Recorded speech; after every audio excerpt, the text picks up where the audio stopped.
From Hollywood, it's time now for... Johnny Dollar. Pat Cummings, Inter-Allied Life. Hi, Pat. What's new with you? Johnny, ever hear of Everett Benton? No, I'm afraid not. Investment firm down in New York. Real estate, oil, mining, this and that. What about him? We're carrying a $100,000 life policy on him. So? So last night he fell out of a 14-story window. Oh, that's too bad. Accident, Pat, or was it suicide? Maybe neither. I think he got pushed. I'll be right over.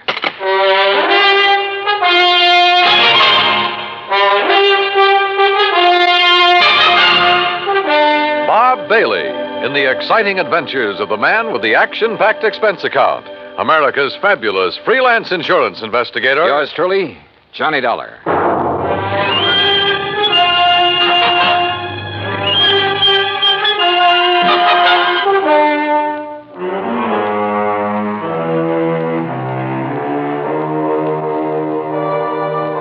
Expense account submitted by Special Investigator Johnny Dollar to the Inter-Allied Life Insurance Company, Hartford, Connecticut.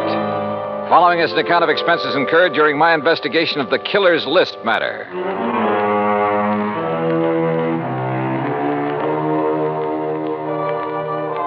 Expense account item 1, $1.20 for a taxi from my apartment to the offices of Inter-Allied. Pat Cummings looked worried and got straight to the point. I don't know, Johnny. Maybe Benton wasn't pushed out that window. But there's something about this deal that just doesn't smell right to me. What can you tell me about this man, Benton? Everett Benton, 45 years old, doing very well in business, so far as we know. Last night about 10 o'clock, he fell or jumped or was pushed out of his office window. This policy on him, who's the beneficiary? His wife, Claire. What's she like? About 12 years younger. Redhead. I see. Yeah. Well, what do you think? I think I better have a talk with Mrs. Benton. Item 2, $14.40, transportation and incidentals to New York City. The Benton's apartment was on East 67th. Very fashionable, very expensive. And Claire Benton looked right at home in her surroundings. Do you mind if I fix us a drink, Mr. Dollar? Not at all, Mrs. Benton. It's been a pretty wearing day. I imagine it has. Police, questions, reporters. You Yeah. know. Sorry to be throwing more questions at you at a time like this. I'm used to it by now. Here's your drink. Thanks. Cheers. Yeah, cheers. You know, you certainly seem to be bearing up very well. Yes, I suppose so. Mr. Dollar, I think it would save time and embarrassment if we had a few things understood. Such as? You've heard of the ideal marriage. Well, Everett's and mine was not it. Oh. Naturally, I'm very sorry he did what he did, but... Well, we weren't exactly happy together. I take it you think he committed suicide, Mrs. Benton. Is there any doubt about that? Apparently not in your mind. None at all. If it was suicide, why did he do it? I wouldn't know. Everett hadn't confided in me for some time. We haven't been very close recently. Well, Mrs. Benton, just suppose it wasn't suicide. Everett had no enemies that I knew of. I see. About the insurance policy. Yes, about the insurance policy, Mr. Dollar. $100,000, isn't it? That's right. When you get ready to file a claim. I intend to in the morning. I see. Oh, and one other thing. It just so happens that I have an alibi for last evening. Oh? And it's the nicest kind of alibi there is, Mr. Dollar. What do you mean? It's airtight. And that was Claire Benton. Very calm and collected. And incidentally, anxious to collect. I thought her over all the way to the office of Detective Lieutenant Tovich of Homicide. That's item 3, $1.60 cab fare. Yeah, I talked to her, Johnny. She's a hard one to figure out. Well, what do you think, Tovich? Did he jump or get pushed? You got any ideas? How about financial troubles? He was in the investment business. Have you looked into that? According to his lawyer, his affairs are in good shape. Oh, he'd made his share of poor investments over the years. Wildcat oil leases, stuff like that. But in general, he was doing okay. He was worth a lot of dough, Johnny.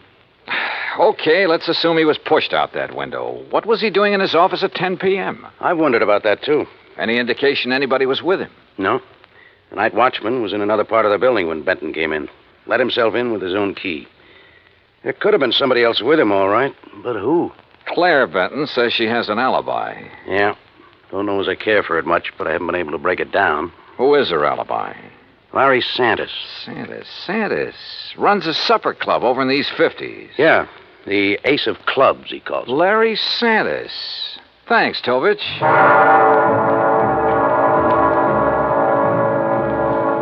So I went calling again, but this time it was different from my visit to Claire Benton. In the first place, Santis didn't offer me a drink, and in the second place, he wasn't very friendly. Look, Dal, I already told the cops that Claire was here in the club last evening. All evening? Until midnight. Out in the bar? Most of the time. What difference does it make? How about the rest of the time? We were talking here in my office. Just the two of you? Just the two of us. Now, look, Dal, What it boils down to is you've each got alibis for one another, huh? That's right. Now, look, nosy boy, Claire didn't kill Benton. At the moment, I wasn't thinking so much about her. Well, wait a minute. If you're trying to pin this on me... You and Claire have been pretty friendly, Santis. She benefits to the tune of $100,000 by Benton's death. Look, Dollar, you're blowing smoke in the wrong direction. I like the arrangement the way it was. Why should I try to change it? Well, that's a good question. So just let it drop. You get me? You got nothing to worry about, Santis. If you've got nothing to hide. I don't want this kind of publicity. It's bad for my business. You know what's wrong with you, Dollar? You got nose trouble. Yeah, occupational disease. You better just get over it. Sometimes it turns out to be fatal. Act Two of yours truly, Johnny Dollar, in a moment.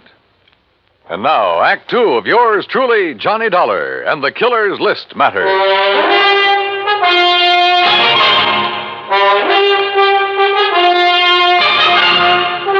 Well, looks like you didn't get any further with Larry Santis than I did, Johnny. Look, Tovich, both Santis and Claire Benton had a motive for killing her husband. Matter of fact, two motives. Money and getting Benton out of their way. Johnny, I'm with you. But we're not even sure yet it was murder.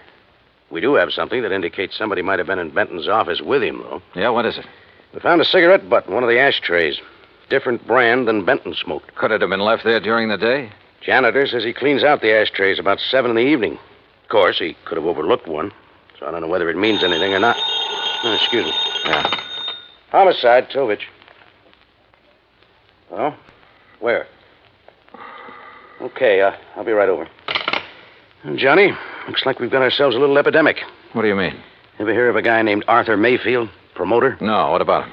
They just found him in an alley, dead. Wait a minute. Don't tell me. Yeah. Fell out of a 10th floor hotel room.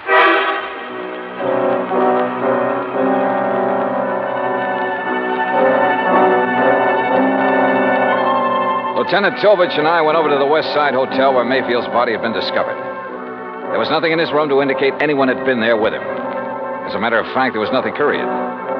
Item 4, $1.80 cab fare to Claire Benton's apartment. Mr. Dollar, I really don't see the point of this. I've told you twice that I did not know this Arthur Mayfield. Did you ever hear your husband mention his name? I've never heard the name until now. From you. Mrs. Benton, mind telling me where you were last night around midnight? I take it that's when Mayfield died. Approximately. I suppose you have an alibi. You suppose correctly. You know something? I wouldn't be at all surprised if you were about to tell me you were with Larry Santis again. You know something, Mr. Dollar? That's exactly where I was last night.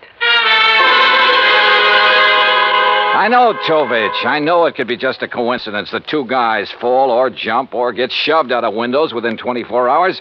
But I got a hunch there's some kind of connection between them. Could be, Johnny, but so far we haven't been able to find it. Well, how about their past? The armed forces, maybe. I've already checked that out. The answer's no. Could they have been involved in any sort of business deal? I asked Benton's attorney about that. He's checking through all of his papers. He's promised to call me. And you haven't been able to find any organization they both belong to, any situation in which they could have been thrown together? Not so far. Unless they served on a jury together, something like that. Well, don't laugh. That could be it.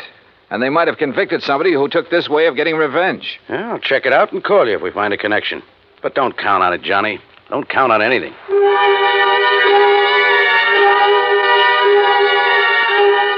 I went back to my hotel room and stretched out on the bed while I rehashed the whole deal in my mind. I thought about Claire Benton and Larry Santis.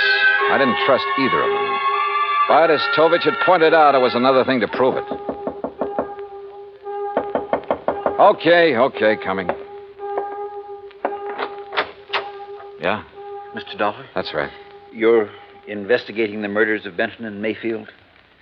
Well, I don't think they've been officially described as murders. No, but they are, Mr. Dollar. I'm certain of it. Who are you? My name is Alvin Whiting. I have some information that may be of value to you. May I come in? Come in.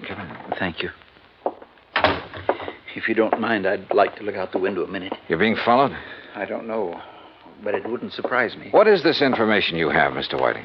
A couple of years ago, 3 men got together and bought an oil lease from a man named Tom Nolan. Did you ever hear of it? No. Well, he was a very eccentric man, hot-tempered, violent. He needed the money badly, so he sold the lease, which then was little better than worthless. Benton and Mayfield were in that deal together. I see. But I still don't understand what that has to do with their murders. I'm convinced their killer is Tom Nolan, getting revenge on them in his own warped way. Revenge? For buying a worthless oil lease from him? Last week, oil was discovered on that property, a lot of it. The property is now worth millions. Ah. I think that Nolan, with his twisted way of looking at things, probably feels that he was cheated out of that property. You're suggesting that this Nolan isn't quite all there, huh? Exactly. That's exactly what I mean. What's your connection with all this, Mr. Whiting? I'll tell you what my connection is, Mr. Dollar. I was in on the deal with Benton and Mayfield. I was the third man. Ah. So, you see, if my suspicions are correct, if Nolan is the killer, then I'm the next man on his list.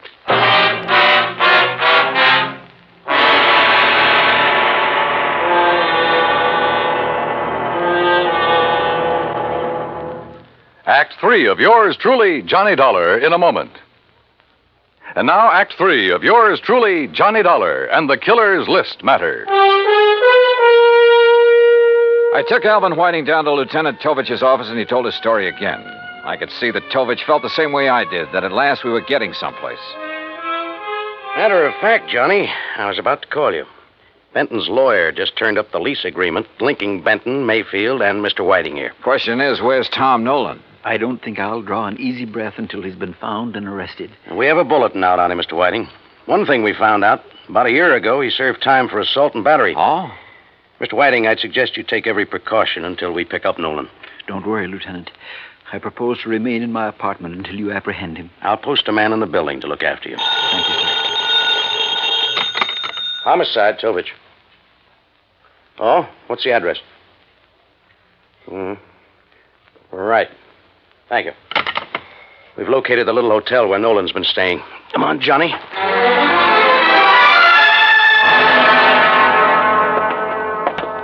That's Mr. Nolan's room at the end of the hall, Lieutenant. Okay, clerk. Is he in? I don't know. I really haven't seen him since he rented the room from me. How long ago was that? Oh, about a week ago, Mr. Dollar. If he's gone out since then, it must have been at night when I was off duty. Here we are. Try your pass key, quietly. Right.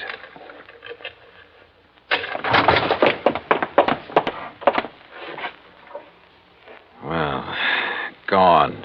Bag and baggage. Yeah. Room's been used recently, though. Hey, in this ashtray, cigarette butt. Same brand we found in Benton's office. Doesn't prove anything, but it might tie in. Yeah, Tom Nolan could be our boy, but where is he? You say he rented the room from you, clerk. What did he look like? Oh, middle-aged, as I remember. Bushy hair, sort of a wild look to him. Fits the general description Alvin Whiting furnished us. And the mugshot I pulled out of the files. Well, all we can do now is rig a stake out for him here, and then wait. Lieutenant Tovich posted a couple of men in Nolan's room, and we went back to headquarters. While he was getting out another bulletin, I went through Nolan's record. Assault and battery, resisting arrest. There was no doubt he was a violent sort of guy. And with the indication Whiting had given us that Nolan was a little unbalanced, the weird revenge motive might fit. Then something in the records caught my eye. I went back to the office of Larry Santos at his supper club. Oh, look, Dal, I told you the last time you were here. Now, I got a few things to tell you, Santos. The 2 murder victims, Mayfield and Benton, went in on a business deal with a man named Alvin Whiting. All right, so what? They bought an oil lease from Tom Nolan. All of a sudden last week, that lease got real valuable. Alvin Whiting figures that Nolan's the killer. Says he's not all there, and he was trying to get his own strange kind of revenge. Look, Dollar, what's all this got to do with me? That's what I want you to tell me. Look, I don't know anything about any of them. Last year, Nolan was arrested for assault and battery. According to the police records, the man who put up bail for him was you. Okay, so I put up bail for him. Look, Tom Nolan's my uncle, Dollar. Sure, he's offbeat, but he's harmless. Assault and battery? Harmless? So he beat up a guy. That doesn't mean he'd kill anybody. How'd he get mixed up with Benton, Mayfield, and Whiting? Well, he was broke. I asked Benton's wife to get her husband and the others interested in buying Tom's lease to get him some dough. I didn't know the lease would turn out to be valuable. After Nolan got out of jail, he left town, moved to Coopersville. That's upstate. Yeah? Well, he's had a room right here in the city for the last week. I didn't know that. Believe me, I didn't. Look, I haven't heard from him for 6 months. That's the truth. Dollar, I've told you all I know. I still didn't trust Santis, but decided to follow up the lead he'd given me about Coopersville. Maybe Tom Nolan had gone back there. I called Tovich to tell him, and he had a nasty little surprise for me. Alvin Whiting had disappeared from his apartment.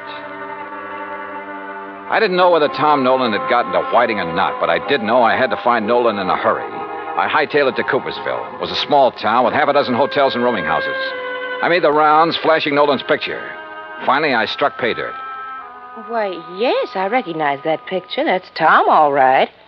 But he told me his last name was Niles. You say he roamed here, Mrs. Carr? Yes, kept to himself mostly, but he didn't make no trouble for anybody as far as I could see. Moved in here about, 6 months ago. Around the end of September it was.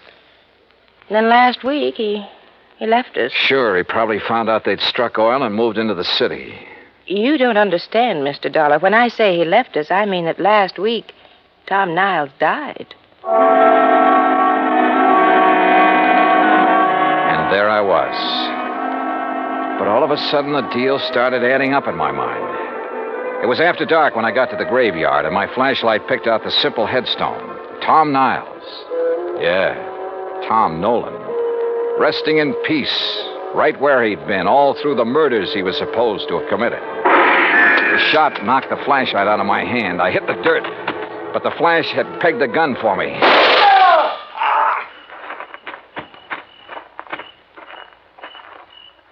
Well, Alvin Whiting. Oh, Dollar, my arm. Oh, don't worry. I'll get you a doctor, Whiting. I want you to be in good shape to stand trial. How'd you work? Hire some drifter to rent that room back in New York under Nolan's name? Some character you picked up in the park? No, you've got to understand. I had to have the money. I was in debt. I was desperate. You almost got the money, too, didn't you? Yeah, it almost worked.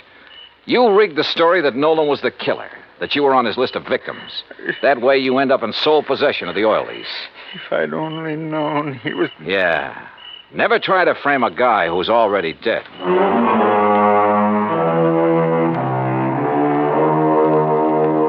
Expense account total $146.50. Remarks? I turned Whiting over to the police and he made a full statement. Yeah, his motive was money. He was in the hole, gambling debts and bills, high cost of living, you might say. But I guess he knows now it's still a real bargain compared to the high cost of dying. Yours truly, Johnny Dollar.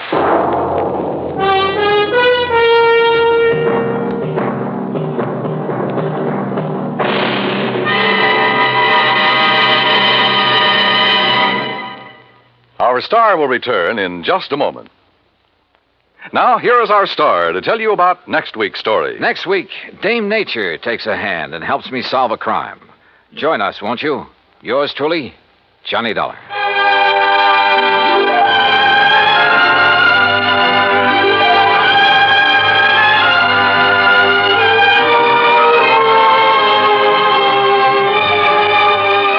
Yours truly, Johnny Dollar, starring Bob Bailey, originates in Hollywood and is produced and directed by Jack Johnstone.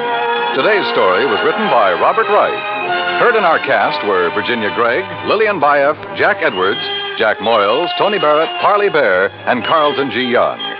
Be sure to join us next week, same time and station, for another exciting story of yours truly, Johnny Dollar. This is Dan Cumberly speaking.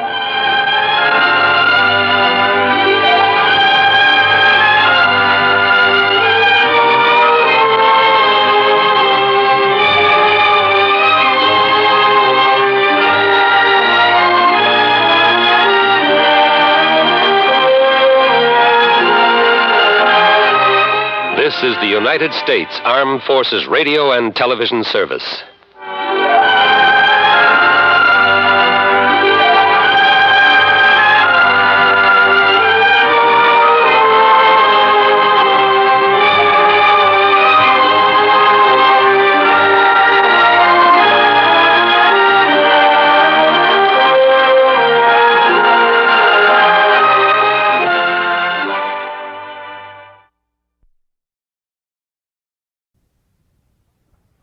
From Hollywood, it's time now for...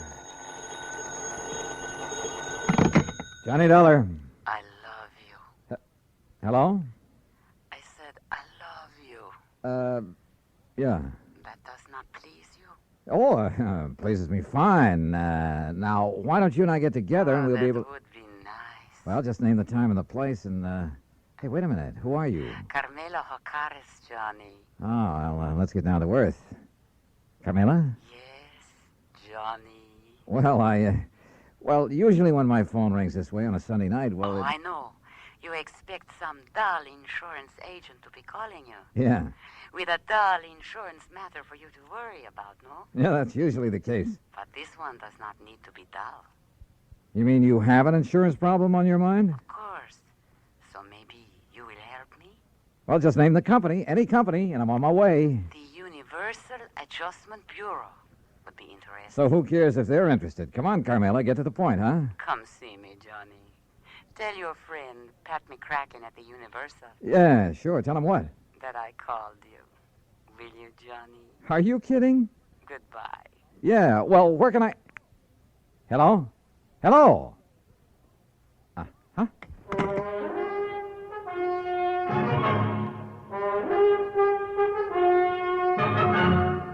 Bob Bailey in the exciting adventures of the man with the action-packed expense account, America's fabulous freelance insurance investigator. Yours truly, Johnny Dollar.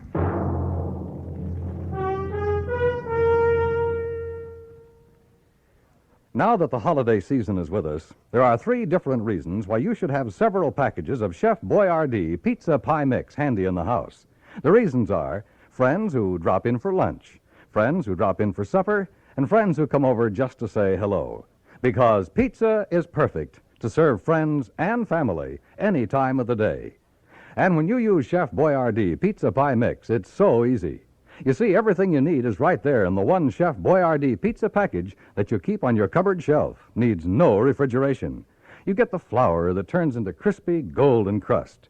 Chef's own pizza sauce, made according to the very same recipe Chef Boyardee brought with him from Italy.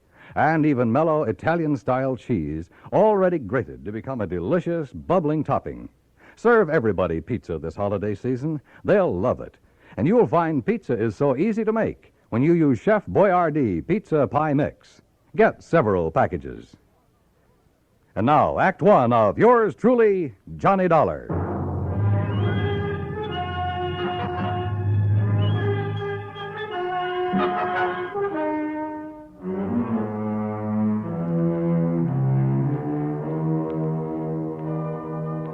Expense account submitted by Special Investigator Johnny Dollar to the Home Office, Universal Adjustment Bureau, Hartford, Connecticut. Following is an account of expenses incurred during my investigation of the Latin Lovely matter. Expense account items 1, 2, 3, 4, and 5, 50 cents for phone calls early Monday morning, trying to reach Pat McCracken. Item 6, $1, taxi fare to the offices of Universal Adjustment. Oh, hi, Johnny. Top of the morning to you. Yeah, where the Sam Hill have you been all morning, Pat? All morning? You kidding? Look, the clock on this desk says exactly 9:02. For me, that's the crack of dawn. Now, what's bothering you? Carmela. Oh, Carmela Jocares. Yeah, only it's Jocares. Oh, well. Might have known she'd call you direct. I should have warned you, Johnny. You know her, Pat? She's threatened to come down here and camp on my doorstep any minute. Oh, can you think of a nicer ornament to have around? If she's anything like she sounds on the phone. She is, Johnny, yeah. That's why I should have suggested that Special Investigator Martha Mayberry Balderdale help her. Balderdale? Uh-huh. Now, how could an old battle axe like her know how to deal with a young, charming, beautiful... dancer like Carmela? Dancer? Is that what she is? Yes, yes. Not very good, but she's just as beautiful and seductive. No. No, maybe I better stick old Lady Balderdale on. All right, Pat, quit the kidding and tell me what it's all about. Who's kidding? Well, where do I find Carmela, her address? Now, you see, you're already emotionally involved with her. You haven't even met her. Emotionally, Client Pat? relationship in our business should be entirely objective, Johnny. How can I possibly expect you to look at Carmela's insurance problem with an unbiased mind? Pat, All what's... she'd have to do is bat those lovely big brown eyes at you a couple of times. Look, will you stop baiting me and tell me what this is all about? Emotion. All right. I got involved with this little Latin lovely as a favor to the company that issued her the policy, Surety Mutual and Trust. What kind of a policy? Retirement. Pays her $50,000 when she's 45. Meantime, if she dies, her beneficiary gets the $50,000. So what's the matter with it? Well, like I told you, Johnny, she's a dancer. Nightclubs. Always has a partner. Some good young kid who can make up for her shortcomings. Only a different partner every month or so. Well, what's that have to do with her insurance? Well, she has the company name her partner as beneficiary. Oh, I see. And if she keeps changing her policy... Right. And by now it has so many riders attached to it, the company's running out of filing space. And what's more important, the cost of servicing this one lousy policy and the time that's been wasted on it. And the last time... Well, she's been so insistent you'd think she was planning to die tomorrow. Well, maybe she is. Why doesn't the company just stall on making some of these changes? Oh, they've tried that. So what happened? She's on the phone every day, 2 or 3 times a day. Nobody has any peace. That's why they finally turned to me in desperation. And you said you'd have me talk to her. I did not. She asked for you. Why? How'd she even know about me? Oh, newspaper, some of the radio programs about the cases you've handled. Johnny, you're her idol. You're her dream boy. Oh, yeah, sure.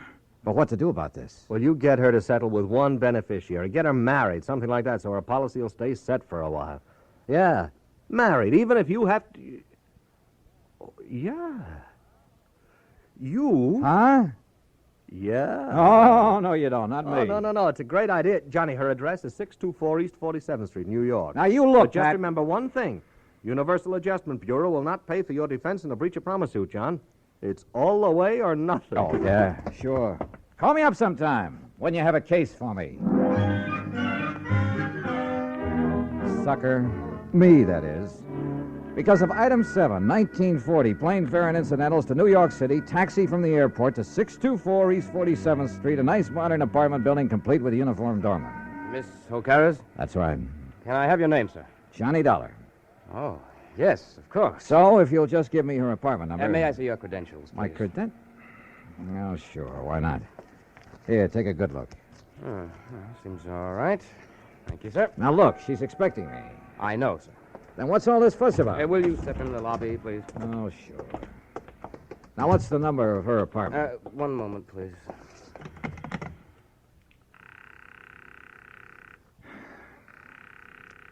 She is in, isn't she? Yes, sir, she is.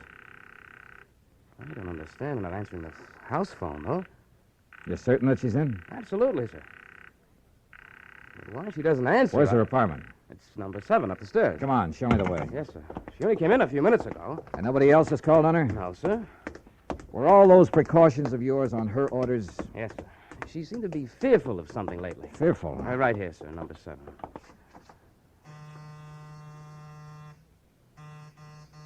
That's funny. Miss Ocades! Miss Ocades! Carmela! Listen. Now what? That sound inside. Well, there must be somebody You in got a there. passkey? Well, yes, sir. Come on, give it to me quick. But unless you have some authority, Mr. Dollar... I have all I need.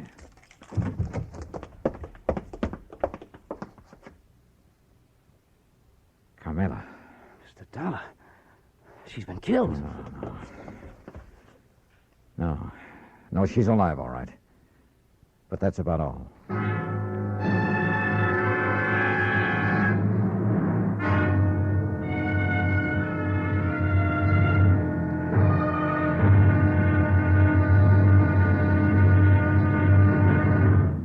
Act 2 of yours truly, Johnny Dollar, in a moment.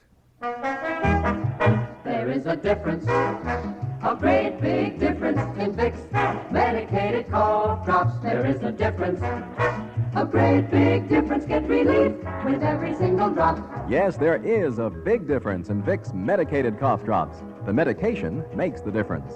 Only Vicks cough drops are medicated with the exclusive throat-soothing ingredients of Vicks Vapor Rub. 2 delicious flavors, Vicks Regular and new Wild Cherry. Next time your throat feels raw and irritated from coughs due to colds, remember... There is a difference, a great big difference in Vicks medicated cough drops. The medication makes the difference. Yes, the medication makes the difference. And for a stuffy nose, just 1 whiff. With a Vicks inhaler, and that miserable feeling of a stuffy nose goes in seconds. Use it anywhere, anytime. Vicks Inhaler. And now, Act Two of yours truly, Johnny Dollar, and the Latin Lovely Matter. Carmela Jocares, beautiful Latin American dancer who kept changing the beneficiary of her insurance policy to the point where the company was going crazy, who demanded another change, this time almost desperately. We'd found her unconscious on the floor of her apartment. Bill, the doorman, discovered how her assailant had got in. Through the service entrance into the kitchen, Mr. Dollar. He must have run away when he heard us at the door. Any brandy, anything like that around here, Bill? Yeah, there's a little bar there in the corner. Okay, I see it. Do you know a doctor you can call? I have a list on my desk in the lobby. Well, then go on down and call him. Isn't this a matter for the police? I'll worry about that. You get a doctor up here. Yes, sir. Carmela.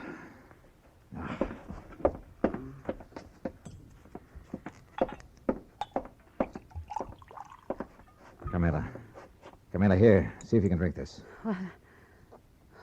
Oh, Johnny. That's right. Come on now, drink this. That's good. A little more now. Come on. Oh, no. No. I'm all right now.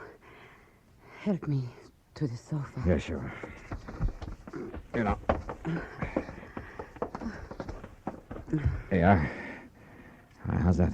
Oh, thank you, Johnny, darling. Are you badly hurt? What happened? He struck me. Who? He knocked on the back door. I thought it was Billy to deliver something. So I opened the door, and he struck me before I could... Oh, Johnny, it was terrible. Well, who was he? Do you know? No, darling. I'm still so afraid. Hold me, please, in your arms. Carmela, do you know who it was? No. It was then he heard you and Billy at the front door. And you have no idea who it could have been? Well, he was short and dark and... Johnny. Yeah? The man who has been calling me.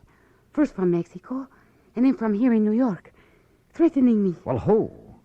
I do not know, darling. Threatening about what? You have done it once too many, he would say. Now you will be sorry. Then he would hang up. Done what once too many, or too often, or whatever he meant? I do not know, Johnny. Well, I know darn well the insurance company would never carry things this far. The insurance?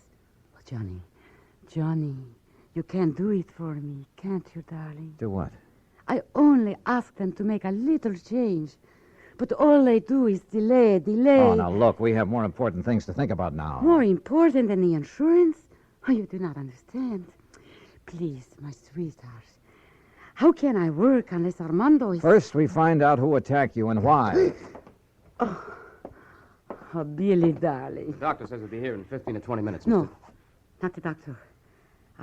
I love you, Billy, but you're a nice boy, but not the doctor. Why not? Because I am all right now. You're sure about that? Carmela? Oh, yes, I am all right. You know, you recovered pretty fast. No marks on you. What do you mean? I wonder just how much of a beating you really took. Johnny, my darling, my love. Surely you do not think... No, I'm not sure what I think. Okay, Billy. Call off the doctor until I can find out what's what. Oh, thank you, my sweet. You do care about me. I love you. Oh, yeah, sure. And, Billy boy, you stay here until I get back. Yes, sir. My Juanito, where are you going? You know something, Carmela? I wish I knew.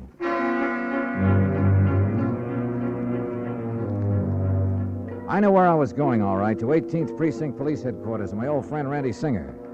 If anybody could get me a rundown on Carmela and any of her contacts, he could. If Carmela's attacker left any fingerprints, his boys would find them. Cutting through the alley beside the apartment building, headquarters would only be a couple of blocks away. But that alley was a mistake. I didn't see the man step out of the doorway behind me. But I did feel that old familiar poke in the small of my back. No. Keep walking, senor.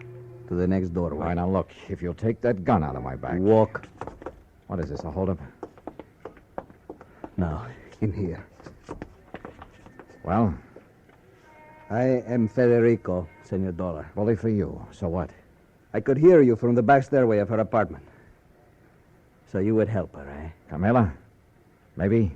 No, you will not, because I will kill you first.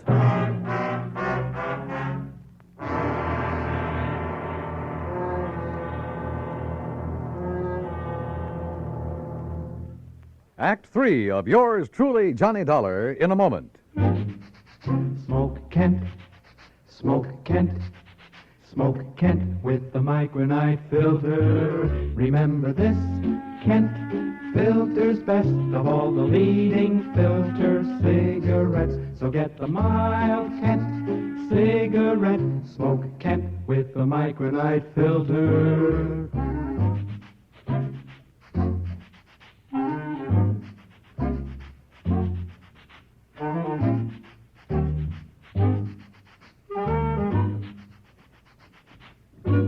Remember this, Kent filters best of all the leading filter cigarettes. So get the mild Kent cigarette. Smoke Kent, Smoke Kent, Smoke Kent. What a wonderful feeling. Smoke Kent. And now, Act 3 of yours truly, Johnny Dollar, and the Latin Lovely Matter.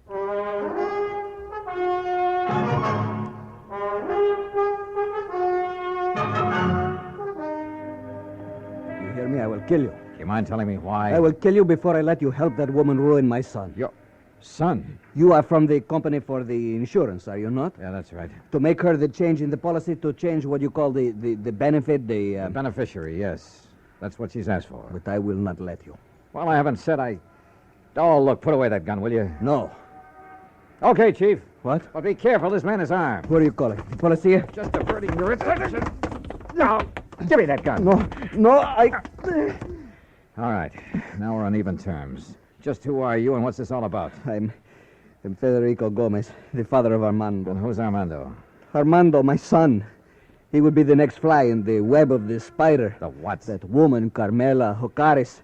It is my boy, my fine son, that she would make her victim like all the others. Like all what others? Look, Mr. Gomez. He is a dancer, my son. A fine dancer, the toast of all Mexico.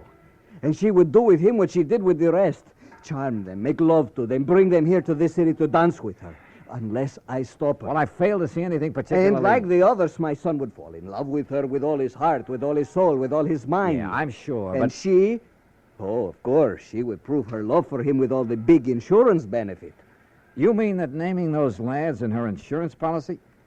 Oh, now wait a minute. You do not know what 50,000 of your American dollars can mean to a young man fresh in his, what you call, career. Mr. Gomez. Is it not true? Well, yeah, it's a lot of dough to hold up in front of a young fella, but there's a big difference between that much cash and just a promise of insurance money. The eyes of a young man are easily blinded by this beautiful woman, amigo. She has blinded so many. They have danced with her and given her their money because they loved her. All right. But when she got their money, she was through with them. When they begged her to marry them, she spit on them. She turned them out. Pedro Fernandez, you know of him? No, I'm afraid I don't. Because of this woman, he killed himself. So it was with Jimenez, the son of my friend. But she will not do this to my son. And you honestly think the mere fact of a big insurance policy? Was it not true with Jimenez, with Pedro, with Angel, with all the rest? These were young men, amigo, like my son. Unwise to the world, unwise to a woman like this. Suicide? I will do anything to keep her from using that insurance to ruin my son. Senor. The more I live in this world, the more amazed I am at some of the things that happen in it. Things that are implausible, impossible, but that sometimes do happen. I can only beg of you. Humbly. All right, look, Mr. Gomez, I'm keeping this gun. By rights, I ought to have you locked up for poking it in my back for your attack on Carmela. But Where are you staying? At the Hotel de Glen Arms. I want you to go back there. Stay there until you hear from me. You will help me, senor. If you'll do as I say. Gracias, senor. Gracias. The scene with Carmela back in her apartment was not a pretty one. She not only admitted to having used the insurance, among other things, to further her shaky career at the expense of those young and better dancers, but was quite proud of the broken hearts and broken minds she may have left behind. Until I tore into her, and believe me, I did. Murder? Oh, no, Juanito. Now, you look. No. If you didn't murder those two young kids, well, you might as well have plunged in the knife yourself. I don't know what laws, what legal action may be dragged in to make you pay for what you've done, but there are moral laws, too, laws of decency. But I did I'll tell not you this, know. Carmela, that from now on, the police of this town and of anywhere else you may go, believe me, they'll be gunning for you. And if anything like this ever happens again... No, Johnny. Johnny, please. You must believe me. I did not think. I was thinking only about myself. I did not realize... Well, it's high time you did. Your insurance? Oh, baby, that's going to be canceled. Unless you can think of someone far away from your career to leave your money to, someone you can't hurt. Oh, Johnny, I promised. Don't you see? Never before has anyone made me realize what I was doing. I have only had to think of myself. By the time I left her, she was sobbing her heart out, promising that she'd spend the rest of her life making up for the things she'd done. And who knows, maybe... Well, who knows? Expense account total, including incidentals and transportation back to Hartford. Johnny Dollar. Pat McCracken, Johnny. Oh, hi, Pat. Well, I just got around to finishing up my report and expense account on that Carmela Jocares thing last You week. can just forget the expense account part of it. I got what? Oh, for the life of me, I don't know how you did it. What are you talking about? The company just sent me a copy of the rider, Johnny, the last and final rider on her policy. Oh? Naming the new beneficiary, and absolutely, irrevocably, can never be changed again. Whom did she name, Pat? Some old childhood... Are you kidding? You! What? You sly dog. Hello. Hello. Well, I'll be... Yours truly, Juanito Peso.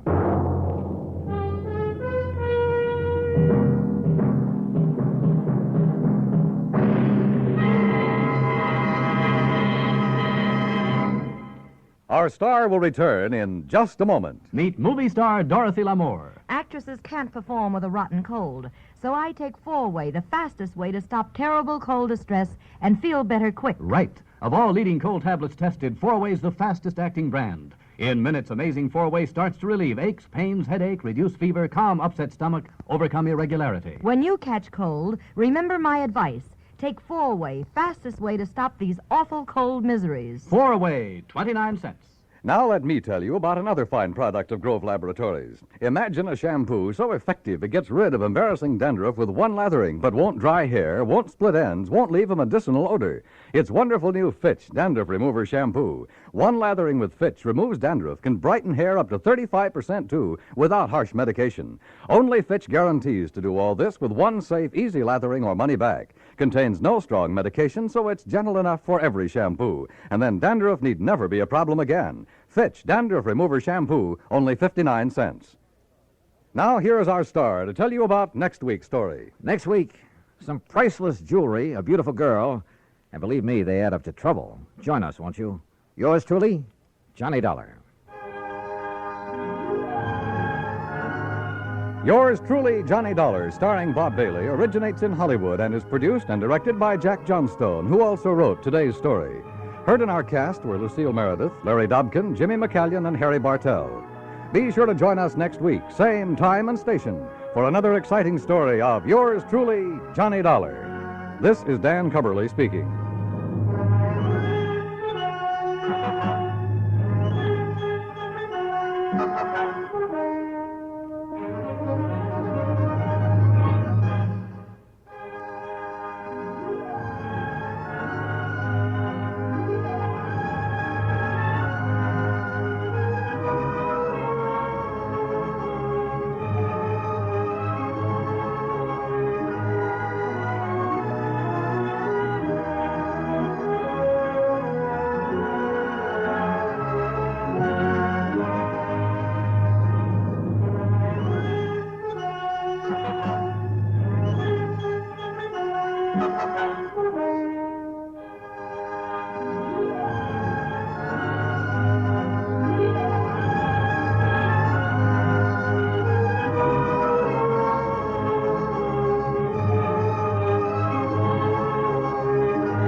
From Hollywood, it's time now for...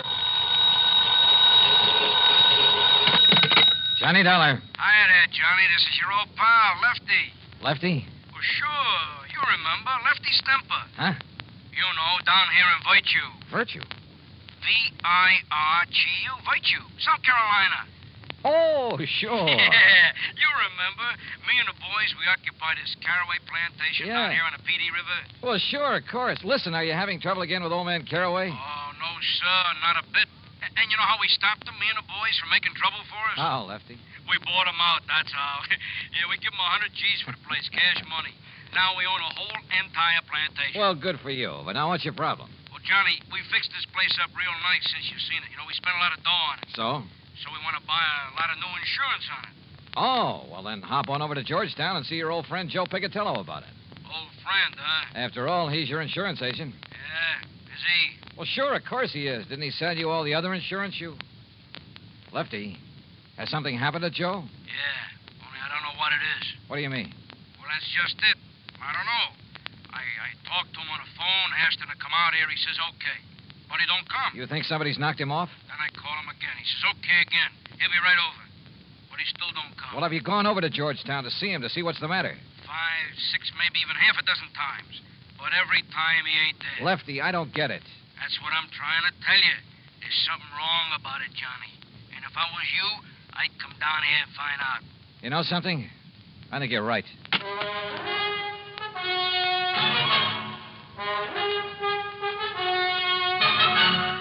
Bob Bailey in the exciting adventures of the man with the action-packed expense account, America's fabulous freelance insurance investigator. Yours truly, Johnny Dollar.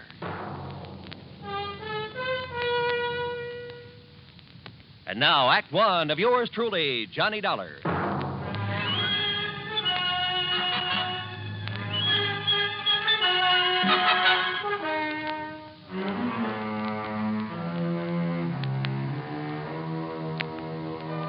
Expense account submitted by Special Investigator Johnny Dollar to the Continental Insurance Company, Home Office, New York, New York. Following is an account of expenses incurred during my investigation of the virtuous mobster matter.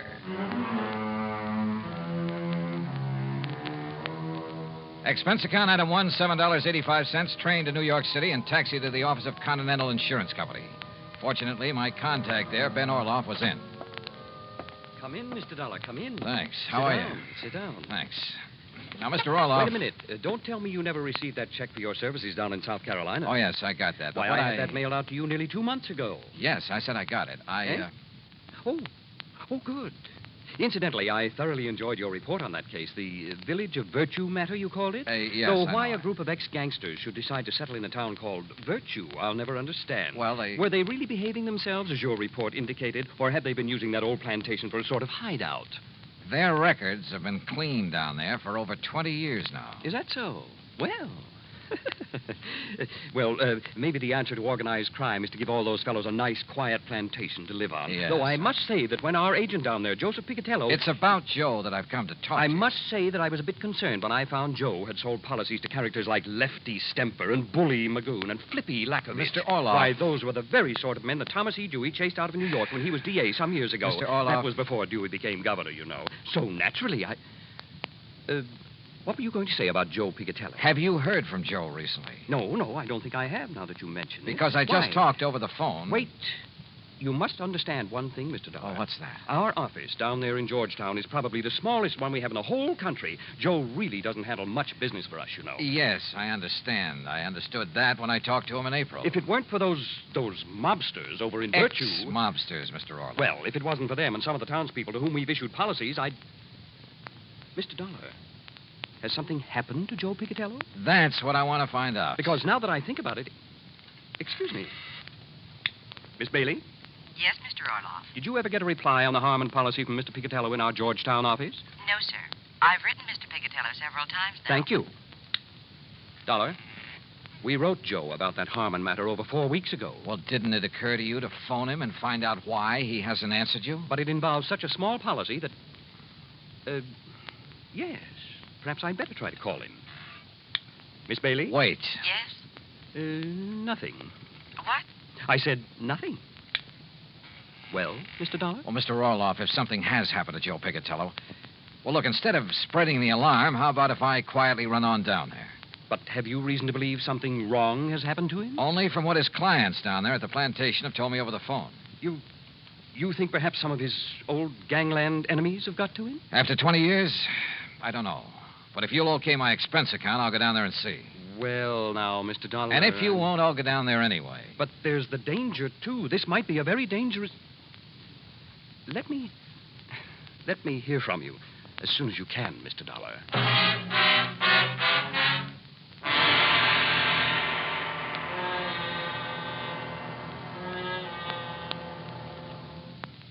Act 2 of yours truly, Johnny Dollar, in a moment. And now for another episode in the life of Sergeant Donald Bellwether, my husband.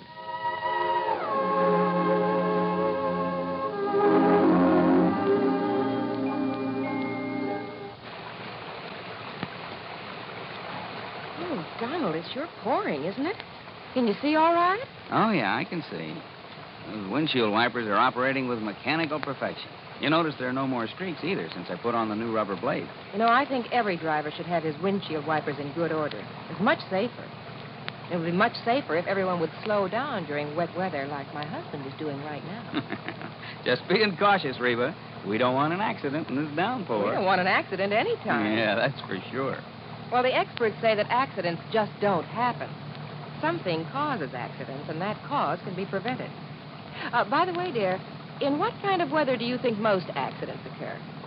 Oh, I'd say in rain or snowy weather or slippery weather when visibility is impaired. That's the wrong answer, dear.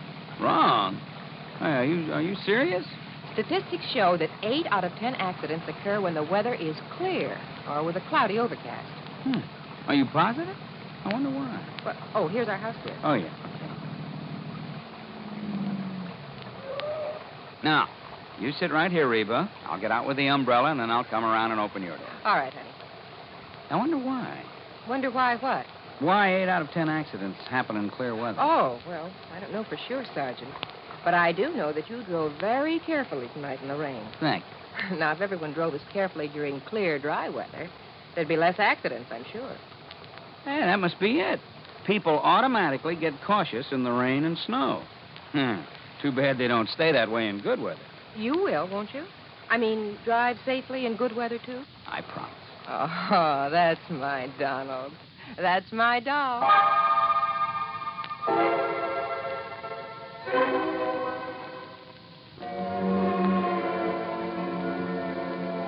And now, Act 2 of yours truly, Johnny Dollar, and the virtuous mobster matter. Expense account item 2, $28 even, transportation and incidentals, New York City to Georgetown, South Carolina. It was late when I pulled into the prosperous little southern community, and it was dark, pitch dark. Item 3, $50 deposit on a rental car. Item 4, 70 cents for a sandwich and a Coke at an all-night diner. Then I drove over to Joe Picatello's on a side street near the park. The small frame building that served as both office and living quarters for Joe was dark. But in the hope he might be asleep in his little apartment up above, I knocked. No answer. Until I was about to turn and go back to my car.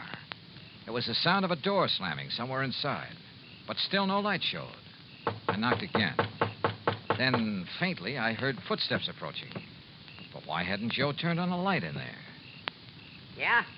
What do you want? Joe! Yeah? Joe, open up. It's Johnny Dollar. Johnny who? Johnny Dollar, insurance investigator, you know. Investigator? That's what you said? Are you kidding? What's the matter with you, pal? Open up. Yeah. Sure.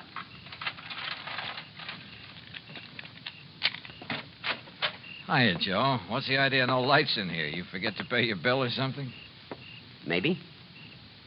What do you want? What? Investigator, you said, Willie. Did you hear that? Willie. Yeah, I heard. Hey, what is this? Don't move. Huh? Oh, no, you don't.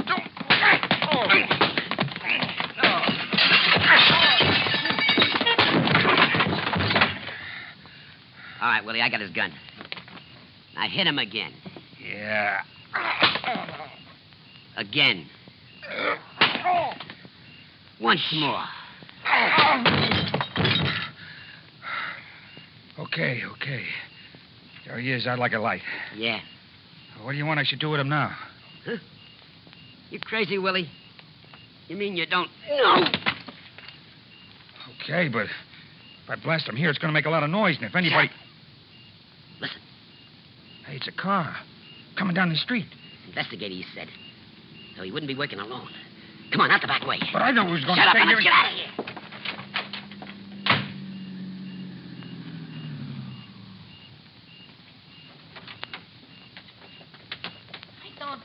I don't see no lights on, Lefty. Well, maybe Joe's went to bed, if he's there. He didn't answer the phone when you called him. Listen, Flippy, Johnny Dollar told me I should come down here and look for Joe myself. So come on, we'll see. Oh, well, whatever you say, Lefty. Only I thought that Johnny was coming down here himself to... Huh? Hey, look, this door's open. Yeah, you look what I stepped on. Joe, what happened there? That ain't Joe. It's Johnny Dollar. Johnny Dollar. Hey, you're right, Flippy. Somebody must... Listen, get away. Oh, Johnny. Johnny, it's me. It's me, Lefty. Lefty? And me, Flippy. Johnny, okay? You all right? Yeah, Oh, holy... Who done this to you, Johnny? Yeah, we'll murderize him.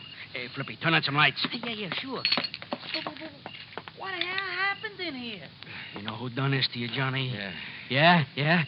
It was... Hey, come here, Flippy. Help me lay him up on the sofa. Sure, Lefty. Easy. Yeah, take it easy. Sure. Here now. Yeah. All right, now. Johnny, listen to me. Who, Johnny? Who? Yeah, Johnny. I can't believe it, but I could see him in the light from the street. Who? Joe. What? Joe Pigatello. Smokey Pigatello done this to you? Another guy with him. Called him Willie. Willie the Lump?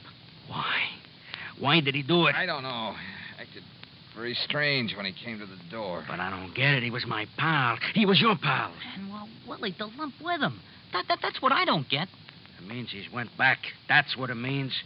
He's went back to the old racket, dope smuggling. No. Yeah, him and Willie the Lump was partners in the old days. But 20 years, Joe's been straight, Lefty. Like you and me and Bully Magoon. Yeah, for 20 years, you and me and Bully, the only guns we ever used was for hunting, for killing snakes. But not no more. What do you mean, Lefty? Joe Pigatello done this to you, Johnny. It means only one thing. There's only one thing we can do. No. He's right, Johnny. No, Lefty. Yeah, Johnny. First we take you back to the plantation where you get all right again. No, listen to me. Then we find Joe Pigatello. Flip and Bully and me. No. And when we do... Huh? Well, now, what are you punks doing here, huh? Hey. Joe. That's right. Who'd you expect? What's the big idea? All right, don't move. Because, Joe, I'm going to blast your head off. Act 3 of yours truly, Johnny Dollar, in a moment. Do you know who said, every individual in society has certain powers, rights, and privileges which no other individual can justly abridge or destroy? Those words were written by Noah Webster, the man who compiled America's first great dictionary. Mr. Webster knew that if the country which he had seen come into being were to succeed, the rights of the individual have to be protected. Each person is entitled to certain basic rights, powers, and privileges which must not be taken away because of the whim of someone with greater power. In the United States, the individual is important regardless of his wealth, power, or position. The importance of the individual is closely linked to the American tradition. Remember the words of Noah Webster. They are part of your American heritage. The rights and privileges of the individual must be preserved. And now, Act 3 of yours truly, Johnny Dollar, and the virtuous mobster matter.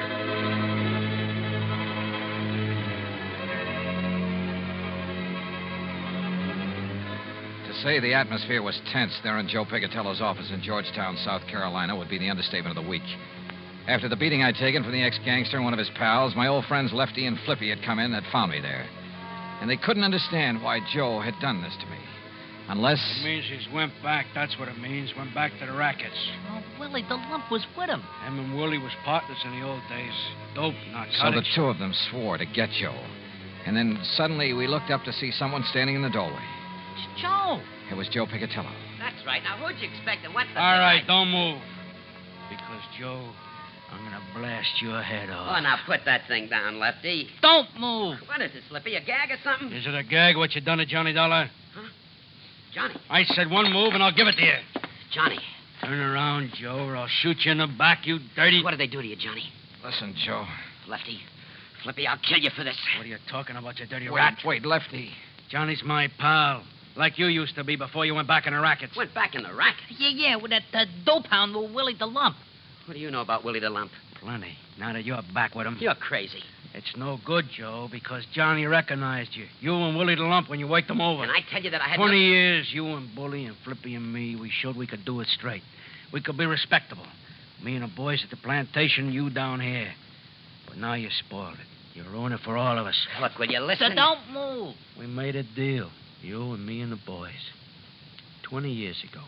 If anybody slips, anybody breaks up our respectable life, he gotta go.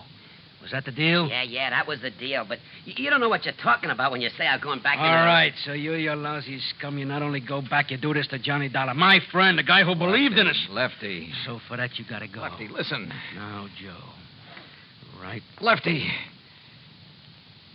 Give me your gun, Lefty. No, Johnny. That was the deal. You ever use a gun on a man, you'll go up for the rest of your life. Johnny, it's for you I'm killing him. Hand it over, Lefty. Okay, thanks.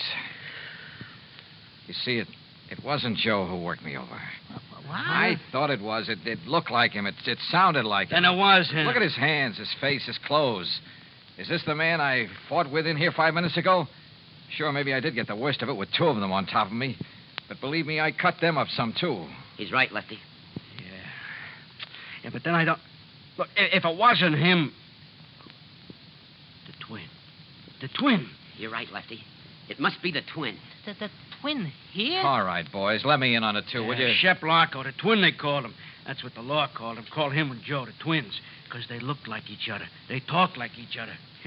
There was always the alibi for each other. But what's Shep Larko doing here? I can't tell you, Flippy. Not yet.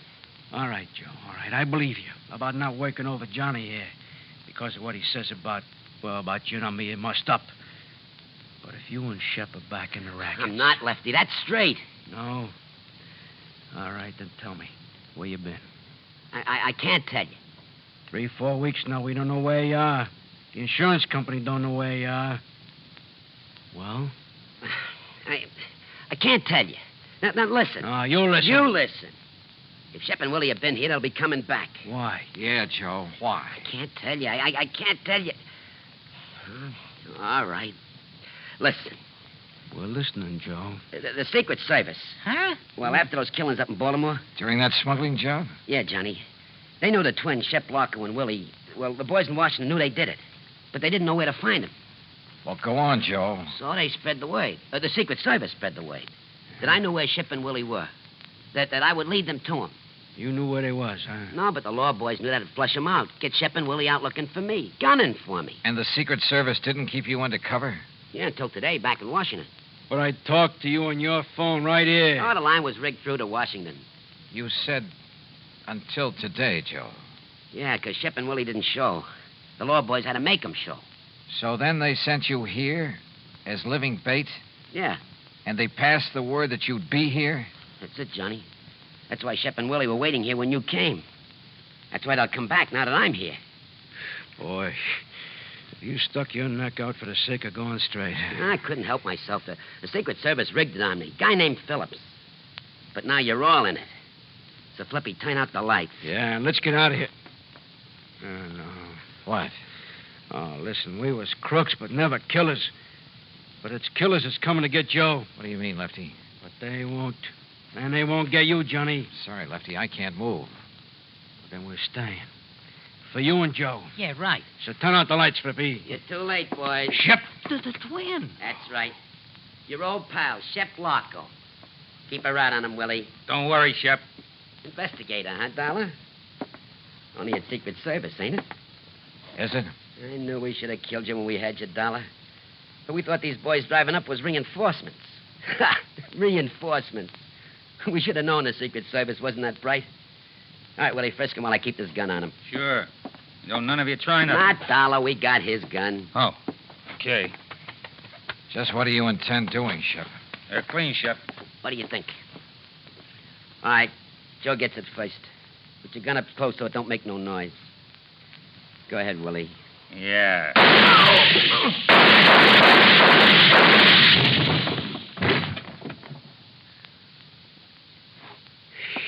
Whew. Oh, you got 'em both. And I thought you couldn't move. Yeah, boy. Thanks, Johnny. Thanks. Thank Lefty for giving me his gun when I asked for it, Joe. Oh. Hey, look. Any of you guys know a good doctor?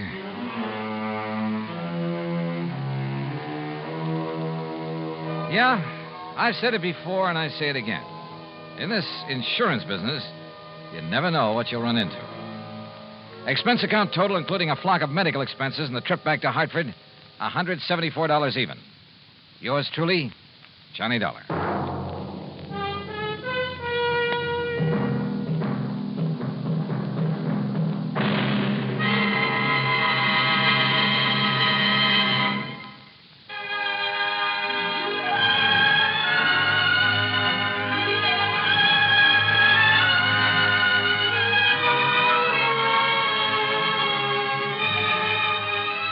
Yours truly, Johnny Dollar, starring Bob Bailey, originates in Hollywood and is produced and directed by Jack Johnstone, who also wrote today's story. Heard in our cast were Gene Tatum, Jack Crucian, Les Tremaine, Billy Hallett, Frank Gerstle, and Gil Stratton, Jr. Be sure to join us next week, same time and station, for another exciting story of yours truly, Johnny Dollar. This is Roy Rowan speaking.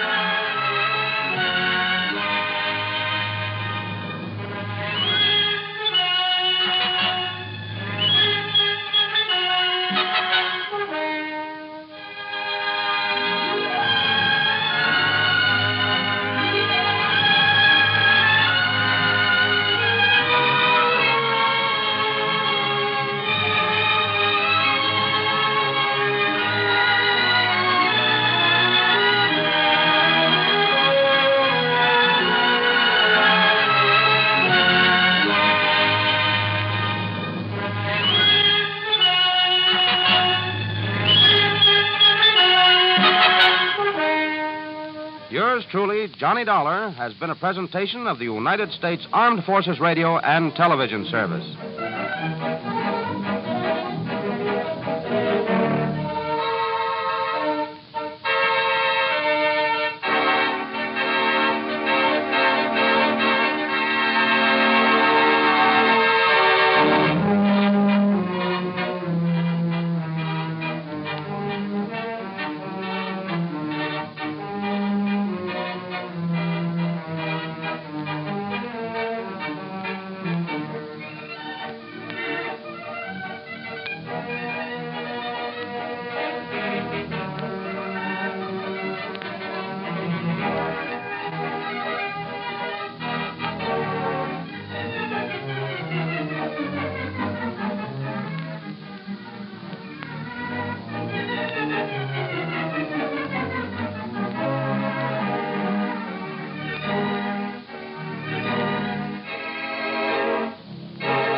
Hollywood. It's time now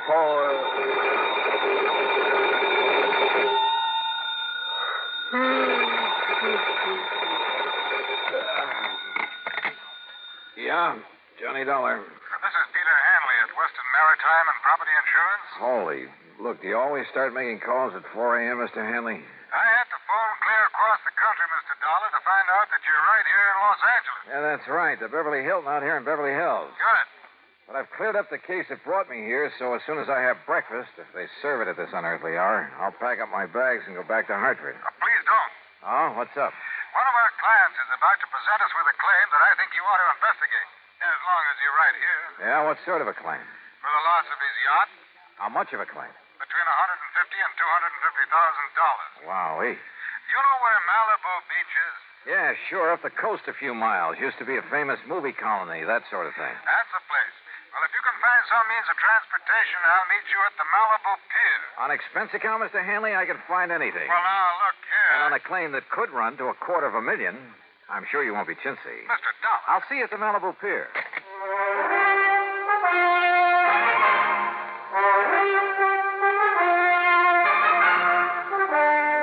Bob Bailey in the exciting adventures of the man with the action-packed expense account, America's fabulous freelance insurance investigator. Yours truly, Johnny Dollar.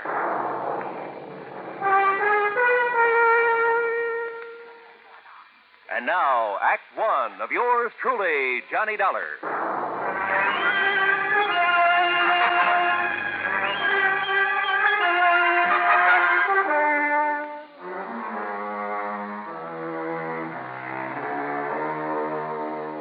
Expense account submitted by Special Investigator Johnny Dollar to the Western Maritime and Property Insurance Company, Los Angeles, California. Following is an account of expenses incurred during my investigation of the Malibu mystery matter.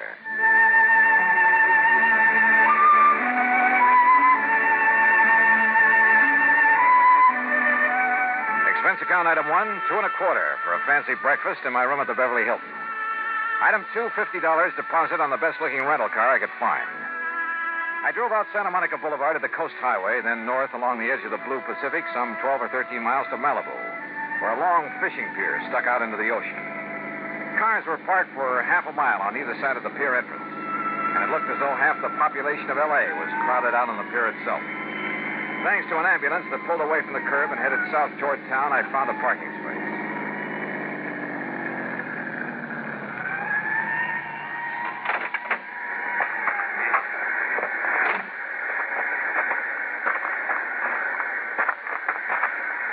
Mr. Dollar? Here.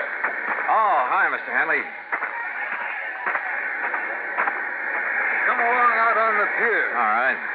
What's all the mob so early in the morning? Apparently, word of an accident like this gets around quickly. What kind of an accident? Don't you see the Coast Guard vessels out there circling around? Yeah. Did this boat you were talking about sink out there? The Tatus, Mr. Dollar, a $150,000 diesel yacht. What happened to her? Apparently, it just blew up. Survivors? Mr. and Mrs. Randolph Merrill and the steward and deckhand managed to get into the launch they used for tender. They were picked up by the Coast Guard. The skipper went down with the yacht. At least no trace of his body has been found as yet. Captain Rollins. Well, you people just have to get back off the pit. Oh, Mr. Hanley. Now, this is Johnny Dollar, special investigator for my insurance company. Captain Rollins of the Coast Guard. Mr. Dollar? Hi, Captain. Have you found anything out there, Captain? Not a sign of the Tatus, Mr. Hanley. Yeah, it's mighty deep water. And I'm afraid that, like Mr. Merrill and his wife told us, she just blew herself to smithereens. Yeah. Even from here, I can see some wreckage floating in. Well, they're all working around the oil slick out there, so the grapples ought to be able to find something down below. Some traces of a hull or machinery or something. When did it happen? Oh, 2.5 hours ago. One of our craft got up here from Santa Monica Harbor not more than 40 minutes after she went down. How'd you find out about it? Phone call from somebody living along the beach. Tater stood out there blowing a whistle and foghorn, woke him up. By the time he got out of bed, well, he said it looked like a regular fireworks display. About a half mile offshore, huh? You see where they put a marker buoy? Yeah. Wouldn't the wind and current move that slick and whatever wreckage there is? No wind. That's why there's still some fog out there. And they're allowing for drift. Don't worry, if there's anything left of the Tatus, those boys will find it. Now, excuse me, will you please? I gotta keep a check on operations out there. Yeah, sure, Captain. See you later. Hanley, you say Mr. and Mrs. Merrill are okay, huh? Yes. If the Coast Guard in Santa Monica are through with them, they're probably back at their home in Westwood. I think I'd like to talk to them. By all means. Though I don't exactly see any particular reason for investigation. It's company policy, Mr. Dollar, on any claim over $100,000. Yeah, but the claim can't have been made yet. Don't worry, it will be. Wait a minute. $150,000 yacht. But you said the claim could go as high as $250,000. Yes, that's because of Mrs. Merrill's jewelry, which she always took with her. Oh, was that lost, too? I don't know. I haven't yet talked to her. Then let's do it. Well, if it hadn't been for a friend of mine living up on the hill behind the beach who was also wakened and saw the explosion, I wouldn't have known about it even this soon. Yeah. Well, come on, let's talk to the Merrills.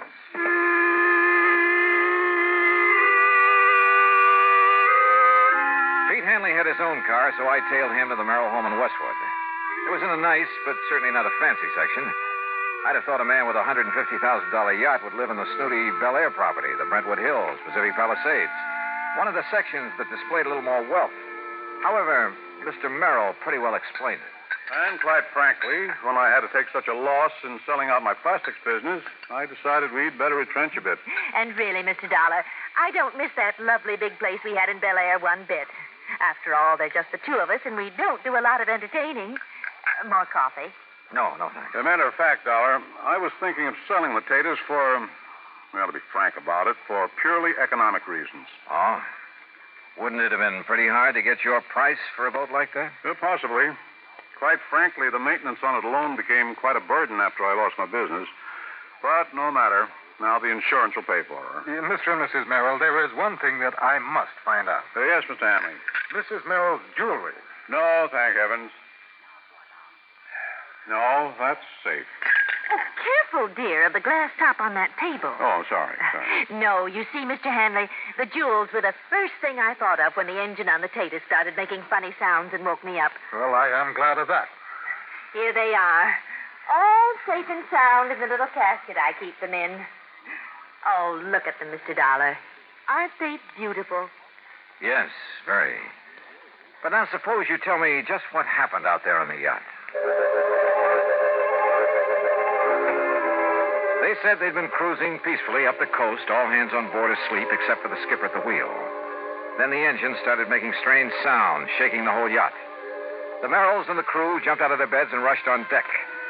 By then, the captain had discovered something wrong with the fuel system, so he ordered them off from the tender while he tried to operate the extinguisher system. Then, barely minutes after they'd cleared her side, came a series of explosions. And that was the last they saw of the Tatus and her captain. As for the Merrills, they were humbly glad they'd been lucky enough to escape. Lucky? Suddenly, sitting there, idly toying with the jewels, I discovered something that... Yeah, believe me, this case did need investigation. Needed it bad.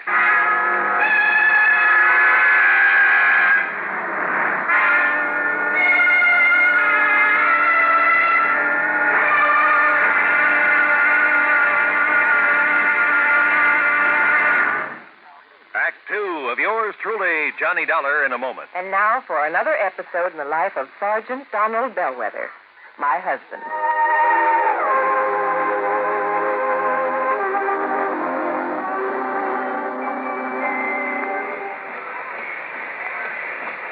Hi, honey. Did you fix the windshield wipers? I sure did, Reba. How's that?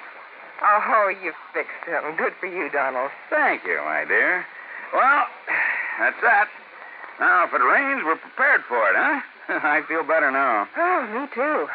A driver has to see the danger if he expects to avoid it. That's right.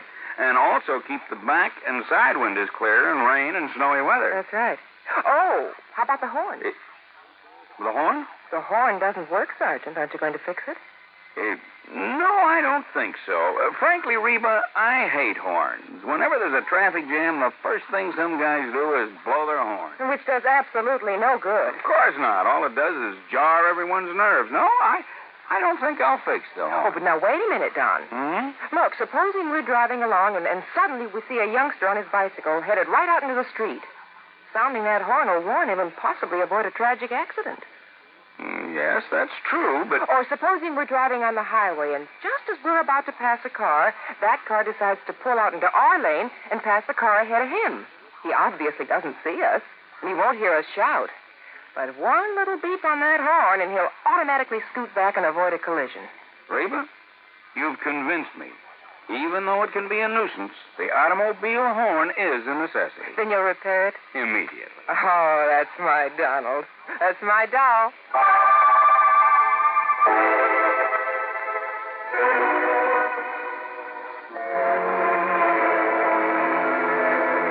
And now, Act Two of yours truly, Johnny Dollar, and the Malibu Mystery Matter.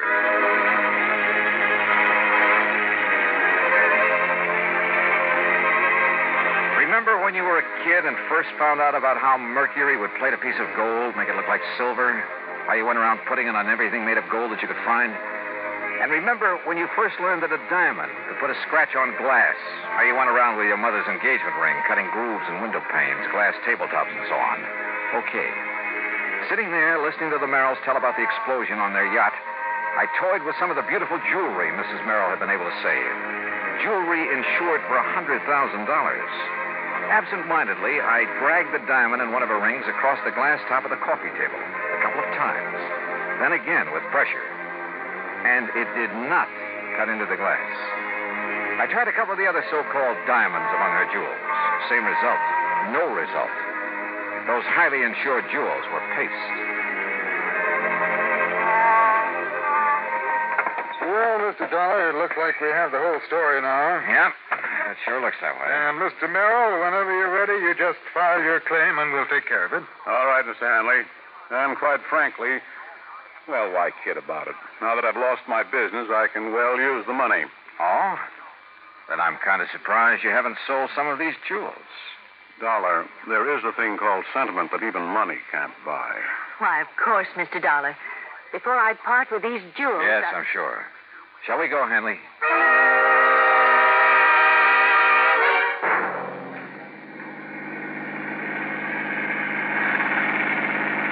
But if you're perfectly satisfied with the Merrill's account of the wreck, why go back to Malibu?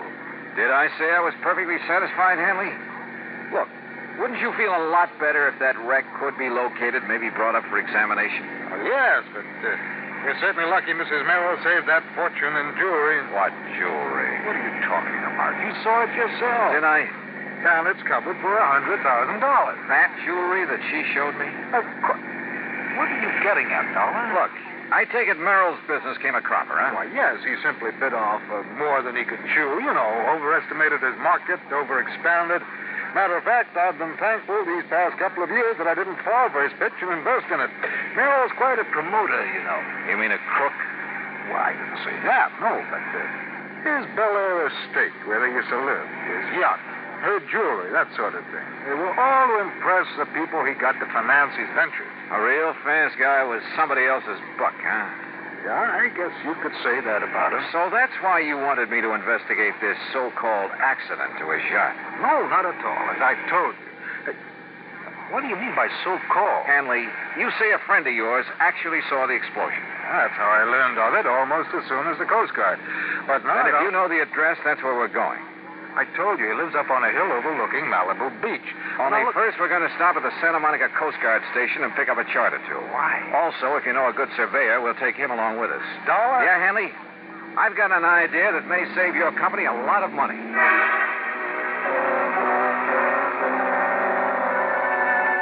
At the Coast Guard station, we picked up a navigation chart and a topographical map of the Malibu area.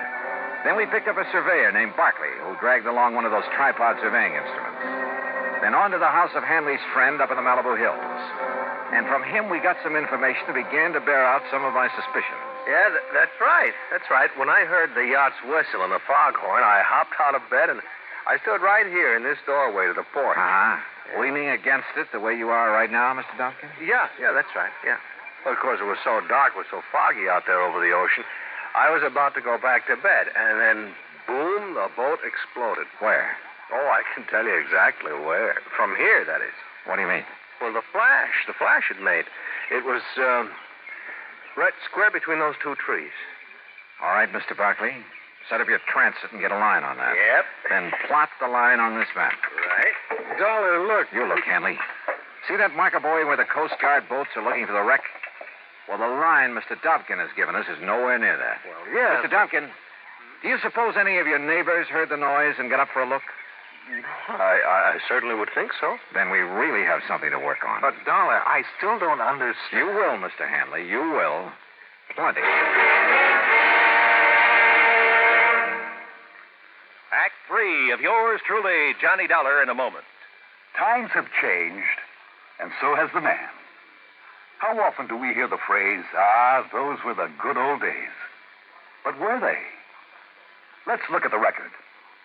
During the War of 1812, the man who discharged a missile of destruction had a pretty simple job. A lighted taper, a fuse, some gunpowder, a metal ball, then an explosion. And the metal ball was propelled toward its target, located a few hundred yards away. Now, go back in time to the year 1327. Again, the operation was simple.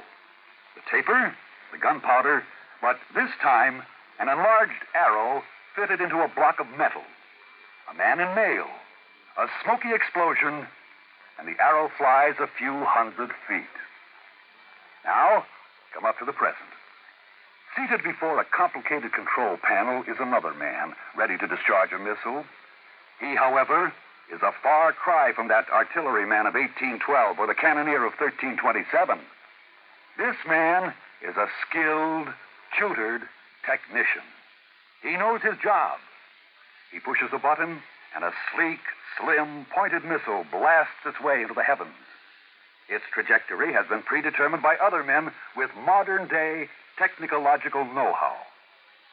The missile lands, not a few hundred feet or yards from its launching site, but 3,000, 4,000, or 5,000 miles away.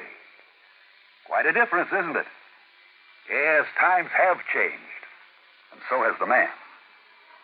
And now, Act 3 of yours truly, Johnny Dollar, and the Malibu Mystery Matter.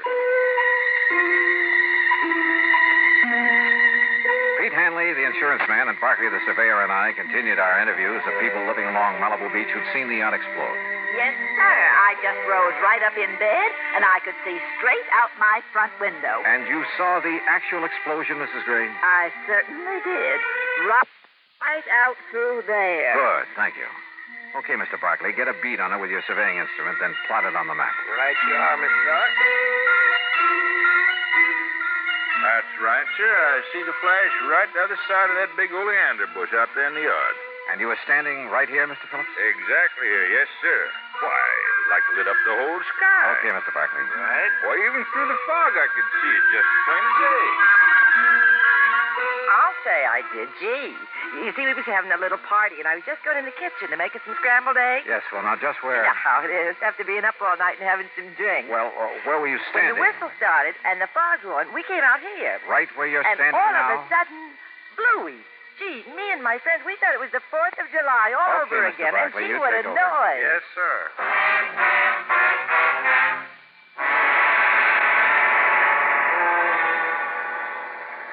So according to our survey, Captain Rollins, your boats have been looking in the wrong area for that wreck. Yeah, Mr. Dollar, according to this chart the surveyor made, the Tatus went down right on top of Calico Rocks. That's a formation only about 30 feet below the surface. That means that our divers will have no trouble at all finding the wreck. Then go to it, Captain. We'll be at the Beverly Hilton. Let me know what you find. Will do, Mr. Dollar. Item 3, 5:25 for some lunch. Then we went up to my room and waited. Finally, a couple of hours later, came the call from Captain Rollins. No, Mr. Dollar, our divers didn't find a sign of her, not a sign of the Tatus or any part of her, but Yes, Captain? we did find a lot of, well, they looked like heavy cans that had burst open. Like maybe they contained some kind of explosive? Exactly like that, and some heavy logs and tie chain wedged into the rocks, like an explosion had driven them in. A raft? Maybe loaded with dynamite or something to make the explosion everybody saw? Exactly. But what I don't understand is the oil slick we found, the wreckage floating around. Captain, I think that oil slick and the flotsam were planted out there. Well, then listen. Look, check every port on the Mexican coast, large or small, for the Tatus. I'll talk to you later. Come on, Hanley. We're going out to see the Merrills.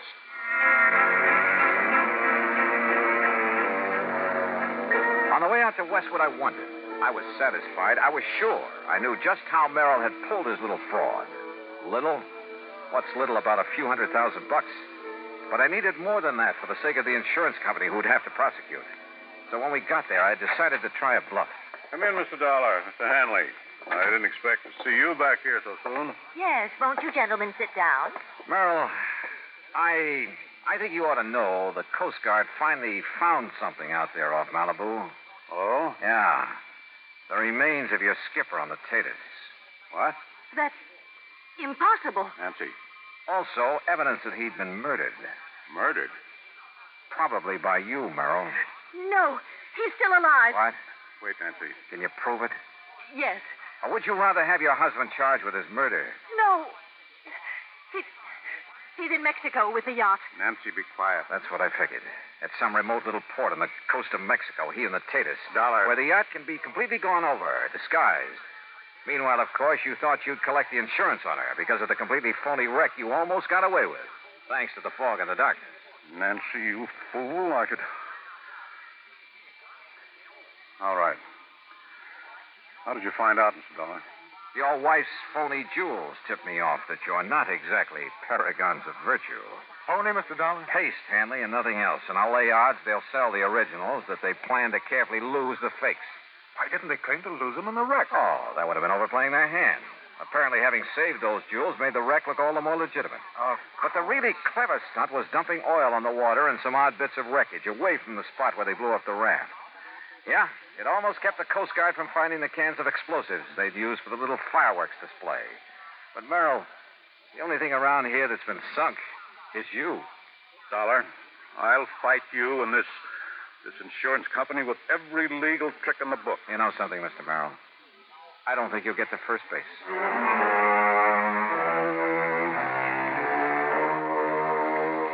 Yeah, when a crook tries to pull a fast one on an honest insurance company, well, you'll see what I mean when the courts get through with Merrill and his wife. Expense account total, including mileage on the rental car and a couple of extra days at the Beverly Hilton, $101.50. Yours truly, Johnny Dollar.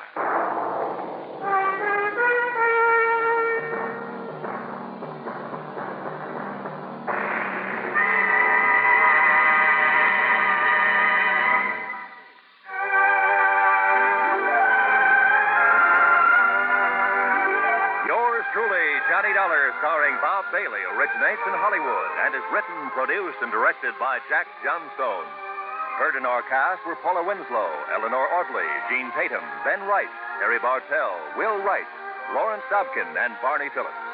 Be sure to join us next week, same time and station, for another exciting story of yours truly, Johnny Dollar. This is Roy Rowan speaking.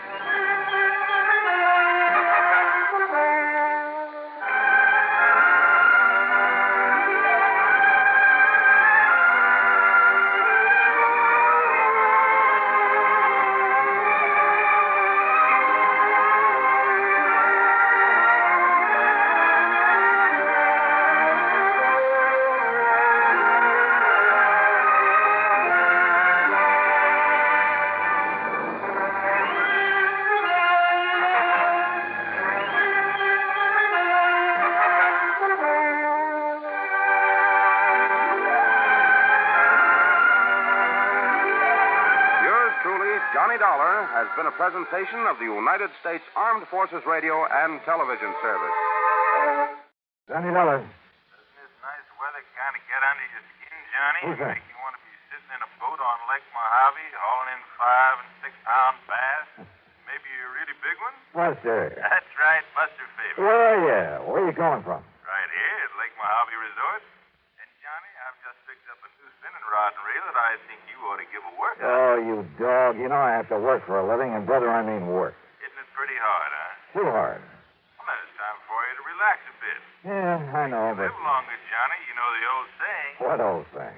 The time a man spends in fishing is never deducted from his lifespan. So come on out here for a few days. Oh, Buster, I'd love it. And if there was some insurance problem that I could use as an excuse, Buster, is there? Well, yeah. You mean there's something involving insurance that I ought to look into? Yeah. Then give it to me quick. Well, not the sort of thing I could very well explain over the phone. But unless I know what it is, what company's involved. But it could turn out to be something pretty important. And purely incidentally, the fish are biting like mad. That's right. Okay, Buster, what am I waiting for?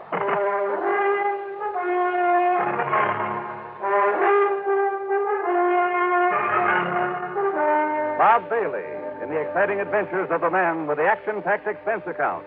America's fabulous freelance insurance investigator. Yours truly, Johnny Dollar.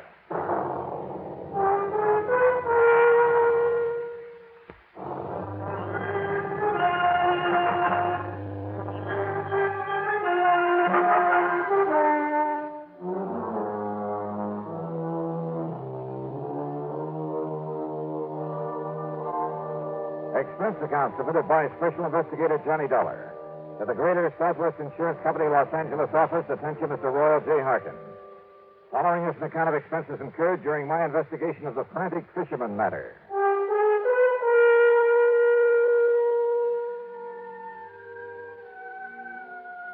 Roy, why kid about it? When I started this trip, I had no way of knowing that your company was involved. Knowing Buster Faber, I honestly figured that his mention of an insurance angle was just to give me a good excuse. But when you've read the facts in this report, I'm sure you'll agree that Greater Southwest should pay the old expense account without question. Yeah, and probably a nice extra fee to boot. All right. Item 1, $154.50 night flight from Hartford to New York to Las Vegas, Nevada. Item 2, $50 deposit on a rental car. I headed south and east to Lake Mojave Resort.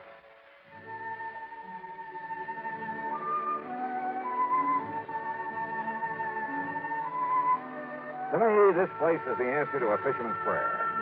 The lake itself is over 60 miles long, averages about a mile wide. The resort is at the lower end, complete with modern accommodations, cafe, dock.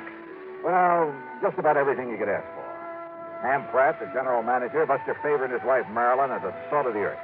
And because of it, the customers are a pretty fine lot without exception. Almost. I'm going to put you here in number 18, Johnny. Good, Buster. I'll feel right at home. And here's a new spinning outfit I want you to try out. 7-foot Harnell. Uh-huh. That's right. And a Mitchell 350, loaded with 4-pound test. So, as soon as you can change your clothes, we'll hit the lake. Okay, now, this is all very nice, Buster, and I'll be changed in about 5 minutes. But... Good, I'll be waiting at the dock. But... until you tell me what the insurance angle is for my coming out here, or where I'm going to charge my expense account. The answer to that is out on the lake. Oh, sure. That was all just an excuse to get me out here to fish. Wrong? But as long as I'm here, I might as well... Wrong, did you say? That's what I said. Then start talking. Sure, out on the lake. Buster! I'll meet you at the dock.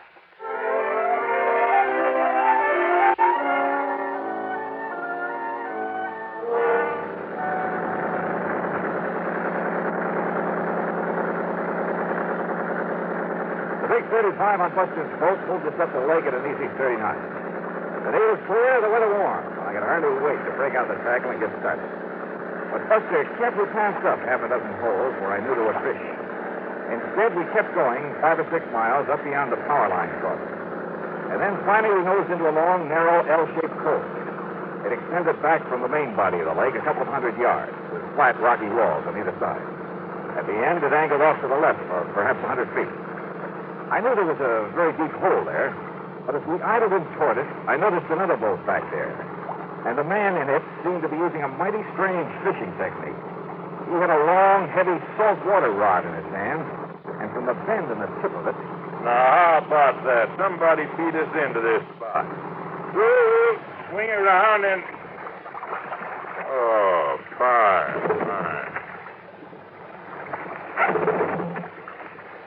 I guess that wire's jogged loose again. But Buster, that man fishing down there at the end. Don't let him notice, but keep an eye on him, Johnny. You know him? No, I can't say that I do. His name is Otis Hellman. Came over here from Los Angeles. Did you see the way he was beating up the water with that rig he's using? Yeah, I wondered about that rig. But he stopped the minute we were in sight. Could you see what he had on the end of his line? No. He let it drop down in his boat. It We'll just have to wait until he gets back to the dock. There we are. Well, now, as long as this goes taken, why don't we try a big basin up above? Yeah, sure.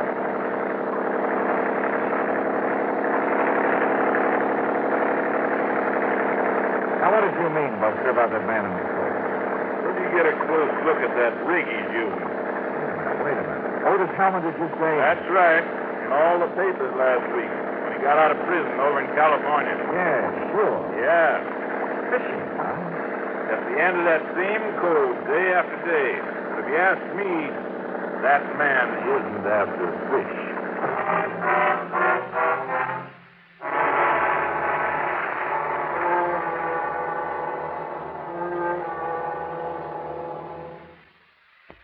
And the Frantic Fisherman Matter.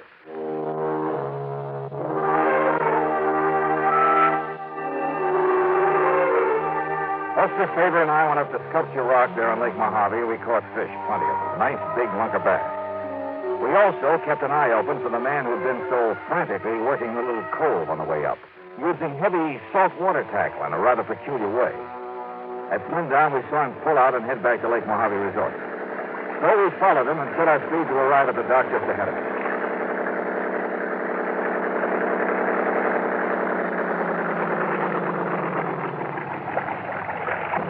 Well, here we are, Johnny. Back home same day. Yeah. Size up, Jim. Take care of these fish bars. Sure thing, Buster. Hi, Mr. Dollar. How'd you make out? Oh, pretty good, Jim. Here you are. Hey, you men did all right. Evening, Mr. Hellman. How'd you do today? Nothing, Mr. Faber. Not a thing. Oh? Where were you fishing? All over the lake. Didn't I see you in the long, narrow cove above the power line? Yeah, maybe so. Hold on, Jim. Tie me up. Tie me up. Yes, sir. Sure. Take a look, Johnny. Oh, I'll take care of the tackle myself. Oh, sure. Anything you say. Anything you say. Hellman quickly stuffed the tackle from the end of his line into a fish sack. But I caught a glimpse of a couple of huge triple hooks with lead collars. They were big enough, heavy enough to catch a whale.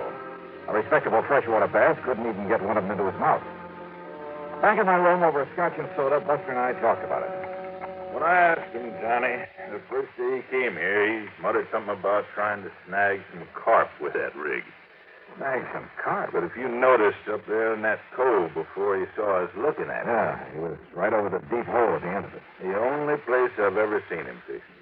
If you can call it that. Well, he was apparently dropping those heavy gang hooks down to the bottom and then scraping them up the rocky sides.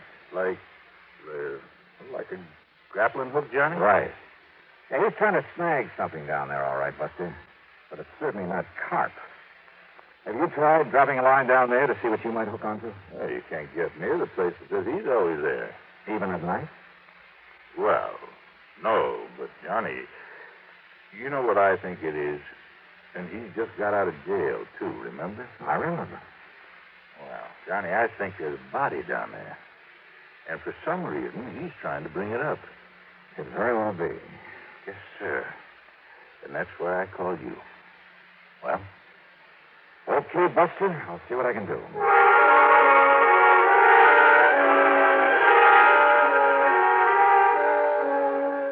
Buster had said that Hellman came here from Los Angeles.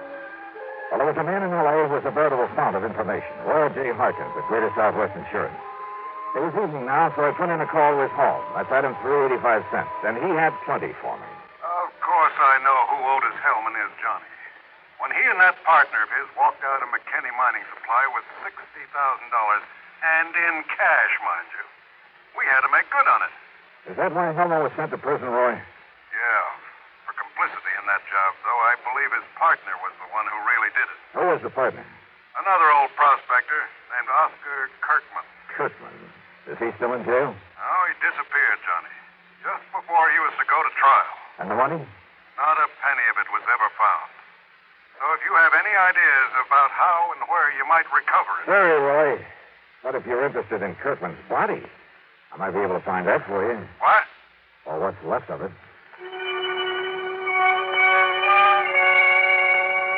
And yet, how can I be sure? I mean that it was a body that Hellman was trying to locate up there in that deep little cove. Well, there was only one way to find out, and I needed some special equipment for it. So early the next morning, I climbed into my rental car. Try Shelby Sporting Goods up in Las Vegas, Johnny. That's the closest place you know, huh? I'm afraid so. Okay, then, here I go. Ordinarily, there'd be dozens of folks around here who could loan it to you, but most of the people right now are either fishermen or water skiers. Hey, incidentally, did Hellman go out in his boat this morning? No, Johnny, and listen. Yeah? Maybe my imagination's working overtime, but listen. Yeah? Hellman had breakfast real early over in the cafe. Then he sat by the window where he could look over at your room. He must have drunk a dozen cups of coffee sitting there, but he didn't budge until you came out. Oh? When you did, when you went over for breakfast, he sort of casually walked down to the boathouse. Only it was a little too casual. And he just stood around down there, still keeping an eye on you. Well, I don't like it. Somebody must have told him who I am. Not one of the help, Johnny. I warned him not to before you arrived. Well, I don't think any of the guests know. Just the same, I think Hellman's suspicious of you. And Johnny? Oh, stop worrying, Buster. Just the same, Just Johnny. keep an eye on him. I'll see you when I get back from Las Vegas.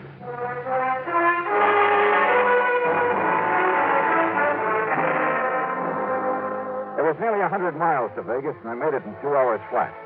There at Shelby Sporting Goods, I spent item 4, $169.18 for a complete skin diving outfit.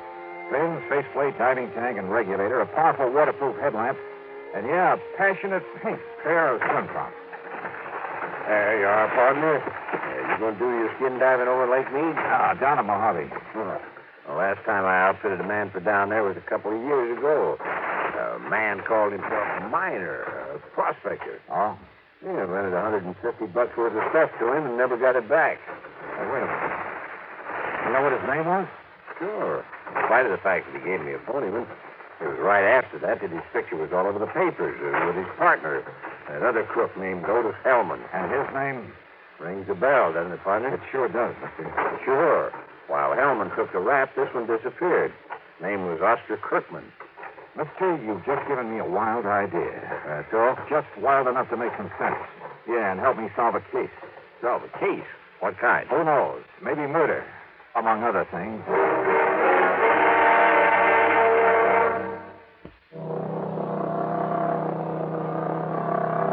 On the drive down to Lake Mojave Resort, I stopped in Boulder City at the office of the National Park Commission. There I got hold of a topographical map of the whole area before Lake Mojave was filled up by data sand. Then, back in my room at the resort, I went over it very carefully. I only got a minute, Johnny, before I drive over to Bullhead City. But I saw you come rearing in a minute ago, and... What do you got there? Hey, come here. Huh? Look, Buster. Take a look here on this map. Yeah? Before the new dam filled up the lake a few years ago. Uh-huh. Over here. There. Now, look here. Oh. Why, yeah, that's where that long cove is now, where Otis Hellman's been working with that phony rig of his. Uh-huh. And in the deep hole at the end of that cove... Kirkman Valley. That is right. Kirkman had a mine there before the lake was filled, when it was all just desert land by the side of the Colorado River. And right there is where Hellman is grappling for something. Right. Kirkman disappeared, Johnny. Yes. But what really happened is that Otis Hellman killed him and stuffed him down there in that underwater mine. Maybe. But why he wants to bring him up again, whatever is left of him... Buster, I want to use your boat. Well, sure. And if Hellman hasn't gone out fishing, has he? Oh, he's still hanging around down at the dock. All right, good. Somehow, you've got to keep him from following me. Well, Hellman's seen you and me together so much, but I can have Jim fill up the fuel tank on Hellman's boat and, meantime, take out one of his spark plugs, something like that. Good. He'll have plenty of chances because Hellman will be watching me when I take off. What are you going to do? A little skin diving up at the end of that cove. And don't be surprised at what I may bring up.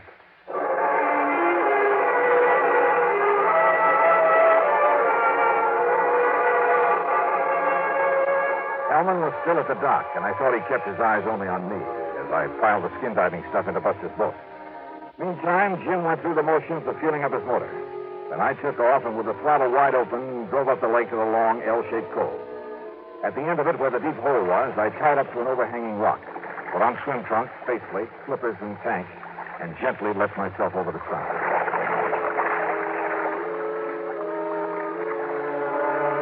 I've done a lot of skin diving here and there, but this was something new. The bright desert sunlight from above filtered through the clear, cool water and blended almost eerily the colors of the rocks in the narrow canyon that made this little cove, where the tremendous forces of nature over millions of years had stood up in the very face of the earth, had melted, then cooled and crushed and twisted the rocks into strange and wonderful shapes. And the fish, bass and crappie and bluegill, even a lazy old carp, they watched me without fear as I glided down beside them, moved gently aside, then followed me. A huge catfish casually turned aside as I flipped on the powerful beam of the headlamp. I could almost imagine a look of disdain on his face as he spied this alien being from the world above. And then I found what I was looking for. The entrance to the old Kirkman mine, carefully boarded up. But I managed to pry one of the boards loose. And I found a package wrapped in heavy plastic with a heavy coating of wax. But I could see the color of money inside. I swam back up to the surface with it, to the shadow I thought was such a fish. Tossing off my gear, I flung it and the package into the boat and grabbed the gun. Don't bother about coming aboard, Mr. Dollar. Wow. Mr. Help.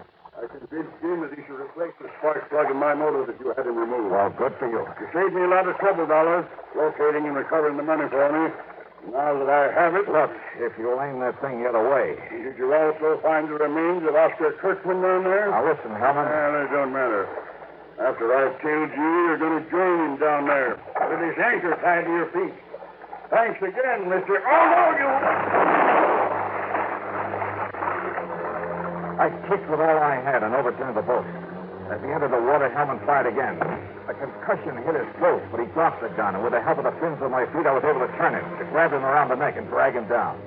I had taken a deep breath before capsizing his boat, and he was an older man than I. But it seemed like hours before he finally quit struggling, and with my lungs almost bursting, I carried him back up to the surface. He was still alive, but harmless.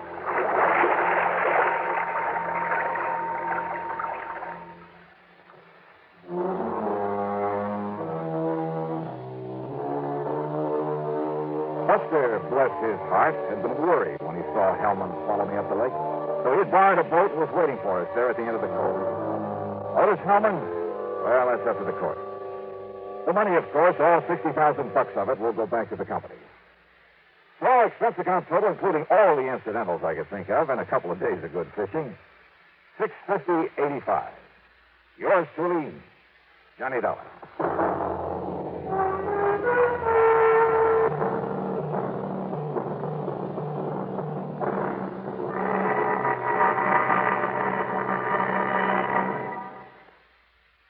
Here's our star to tell you about next week's story. Next week, a call from an old friend. Yeah. To meet with death in the desert. Join us, won't you? Yours truly, Johnny Dollar.